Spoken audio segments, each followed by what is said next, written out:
Municipal કોર્પોરેશનની ભારતીય જનતા પાર્ટીની ચૂંટાયેલી body હંમેશને માટે રાજકોટના લોકોના હિતોની દરકાર કરતી રહી છે. અમારી નવી જવાબદારી પછી 2 મહિનાની અંદર અમારી પાસે લોકોની ખૂબ રજૂઆતો આવી કે ક્યાંક ને ક્યાંક જે જૂના વેરા બાકી છે કે આ વખતના વેરા બાકી છે, તો એમાં રાજકોટ મહાનગરપાલિકા રાહત કરી આપે તો નાના માણસોને ખૂબ મોટી રાહત મળી શકે એમ છે. એટલા માટે અમે મિલકત વેરામાં જેનો સંપૂર્ણ વેરો બાકી છે ને એ ભરી દે તો 5,000 રૂપિયા, અને પાણી વેરામાં પણ જેનો સંપૂર્ણ વેરો બાકી છે ભરી દે તો એમાં પણ 5,000 રૂપિયાની રાહત આપવાનો નિર્ણય અમે કરવા જઈ રહ્યા છીએ.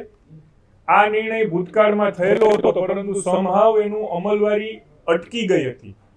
એ ફરીથી ચાલુ કરી અને 1 ઓગસ્ટથી લઈ અને 30 સપ્ટેમ્બર સુધી, એટલે કે 2 મહિનાના સમયગાળામાં જે લોકોને નાના વિલમાં વેરાની રાહતો જોઈએ છે એ લોકોને વિનંતી છે કે આ યોજના મહાનગરપાલિકા લાગુ કરવા જઈ રહી છે.